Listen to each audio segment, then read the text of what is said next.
আমায় আশীর্বাদ করুন, যাতে প্রতিবার অন্যায় দেখলে ঠিক এমন করেই ঝাঁপিয়ে পড়ে তার প্রতিবাদ করতে পারি।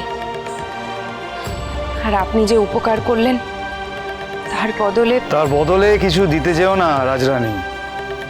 মহাশয়দের পারিবারিক রীতি রাজ অনুগ্রহ গ্রহণ না করা। না না খুড়োমশাই, আপনার মতন জ্ঞানীগুণী মানুষকে আমি কি বা দেব বলুন? আপনার মতন এক ব্যক্তিকে তার প্রাপ্য সম্মান দেওয়া আমার সাধ্যের বাইরে।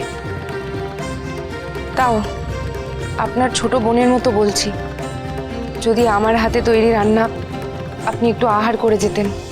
বেশ, তো আমি না হয় সামান্য একটু প্রসাদ গ্রহণ করব। তুমি তো মা ভবানীর ভক্ত, তাই মা ভবানীর প্রসাদই আমাকে দিও।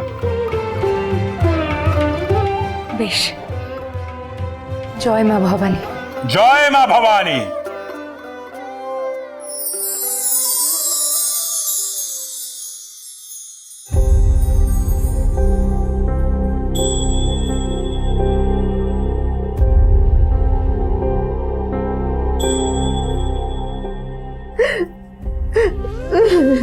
উমা, দিদি কি হলো, তুমি কাঁদছো কেন?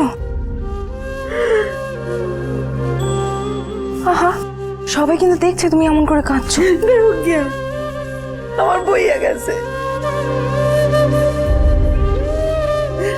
বুঝেছি এবার।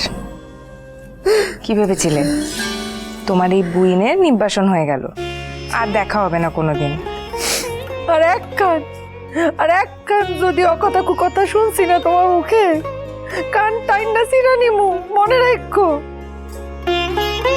দিদি আর কান্নাকাটি করো না, আমি তোমার সামনে, দেখো অক্ষত। ভয় পাইছিলাম, বড় ভয় পাইছিলাম রে বোন। এই এত বড় রাইস বাড়িতে এতদিন পর কেউ আইছে। হ্যাঁ, সত্য সত্যই আমার সই, যারে মনের কথা পরাণের কথা গোলটা কইতে পারি। স্বামী নাই, বাপের বাড়ির কথা মনে হইলে মনে হয় যেন পূর্ব জন্মের কথা। ভয় পাইছিলাম।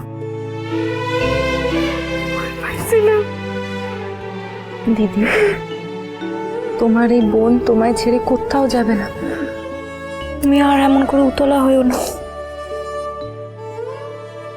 কান্নাকাটি এবার একটু থামাও।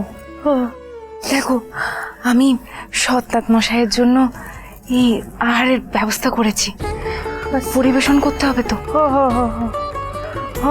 হেরা তো মন্দিরের দিকে গেলেন দেখলাম। তাই সৎনাথ মশাই মা ভবানীর দর্শন করতে গেছে। এ তো আমার পরম সৌভাগ্য। আমি একবার যাই গিয়ে দেখা করে আসি। যা, আমি আসি এখানে, তুই যা, আমি দেখতেছি। রাজ রাজেশ্বরী রানী ভবানী, প্রতিদিন রাত 8:30 স্টার জলসায়।